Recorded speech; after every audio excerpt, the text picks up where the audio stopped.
Olá, eu sou o professor Diogo Comba, o Diogão da redação de Português e Literatura também. É assim que você me encontra aqui no YouTube e em outras redes sociais, Professor Diogo Comba. E hoje nós vamos falar sobre substantivo. Aí você pode me perguntar, você pode me falar, poxa, Diogão, vai falar sobre substantivo? Vai falar sobre gramática? Isso não cai mais no vestibular? Isso não cai mais no Enem?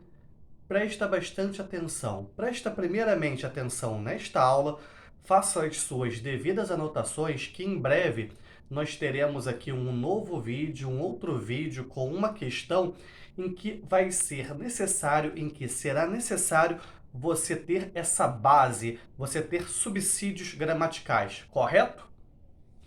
Até limpei o nariz aqui para dar tempo de continuar falando. Enfim, o que é substantivo? É aquela classe gramatical que nomeia seres, estados, qualidades, ações, tudo isso. Substantivo muitas vezes, inclusive, é até chamado de nome. Por exemplo, eu sou o Diogo, você é o Zezinho, o Guinho, Luizinho, Mariazinha, seja lá quem for, certo? Só um exemplo aqui mesmo. Aí, vamos primeiramente falar sobre o substantivo quanto à formação. Teremos agora o substantivo primitivo. O que é o substantivo primitivo?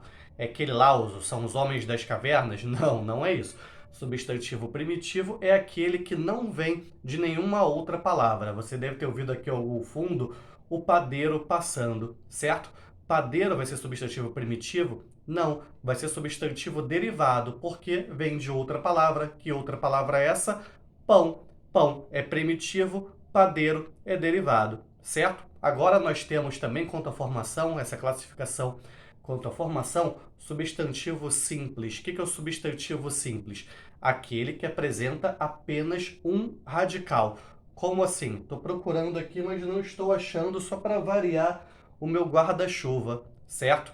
Guarda-chuva terá dois radicais, logo será composto. Então, o que a gente tem aí? Simples, chuva, apenas um radical, e composto, guarda-chuva, dois radicais, certo? Quanto à formação, espero que você tenha anotado tudo isso daí. A gente tem o primitivo, derivado, simples e o composto. Agora, quanto à classificação, o que a gente vai ter? A gente vai ter primeiramente o comum. O que é o comum? É aquele genérico, digamos assim, certo? E em oposição a ele, nós temos o próprio, que é aquele mais específico, certo? Eu sou o Diogo e sou um professor. Diogo, substantivo próprio, professor é um substantivo comum. Continuando, nós teremos outra oposição, concreto versus abstrato. O que é o concreto? É aquilo tudo que tem uma existência física, certo? Olha só um exemplo. Estou pegando aqui, ó, o Chaves, o chavinho do 8, ele é concreto. E o que pode ser abstrato? Um sentimento abstrato, alegria. Quando eu vejo Chaves, eu fico muito contente. A alegria é abstrato. A Etidal pode imaginar uma existência concreta, um objeto, um ser para alegria. Muitas vezes ela é configurada no chavinho, como eu já comentei, mas é uma outra questão, certo? Nós temos também os substantivos coletivos, que representam um conjunto de seres. Por exemplo, se aqui de repente surgissem muitos elefantes, seria uma manada de elefantes. Olha só uma curiosidade. Sabe qual coletivo de leão? Não existe na língua portuguesa um específico para leão, mas existe em inglês. Em inglês é pride. Curiosamente, a mesma palavra para orgulho. Olha só isso, certo? Você deve conhecer outros coletivos. Eu tenho um aquário em casa. Tem lá no meu aquário um cardume de peixes, substantivo coletivo para peixes, beleza? Continuando, nós temos também, quanto ao substantivo, a questão da flexão. O substantivo vai se flexionar em gênero e em número. Flexionando em gênero, a gente vai ter os biformes. Por exemplo, menino, menina. Uma forma para o masculino, uma forma para o feminino. Mas teremos também os uniformes. O que são os uniformes? Aqueles que apresentam apenas uma forma para masculino e para feminino.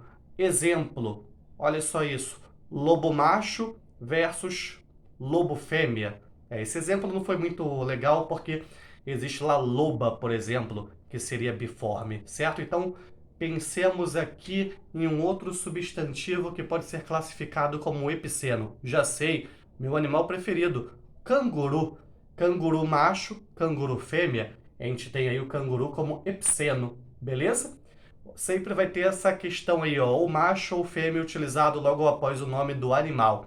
A gente tem também, ó, comum de dois gêneros. O que que é esse comum de dois gêneros? Presta bastante atenção nisso, que a gente vai fazer em breve aqui no canal uma questão muito interessante envolvendo a flexão do substantivo, considerando o comum de dois gêneros e o sobrecomum que vai vir adiante.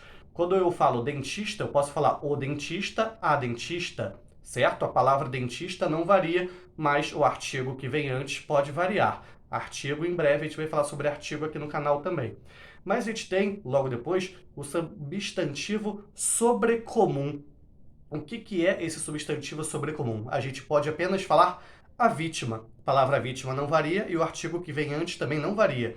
A gente pode apenas falar o monstro. Não dá para falar a monstro, nada disso, certo? Ou seja, o artigo que vem antes também não varia, certo? Esses dois últimos a gente vai fazer em breve aqui no canal uma questão muito interessante. Em breve aqui no canal também eu faço um vídeo sobre a flexão de número do substantivo. Não deixe, por favor, de se inscrever no canal, deixar o seu like e ativar o sininho. Que a força e a inspiração estejam com vocês sem dizer adeus jamais.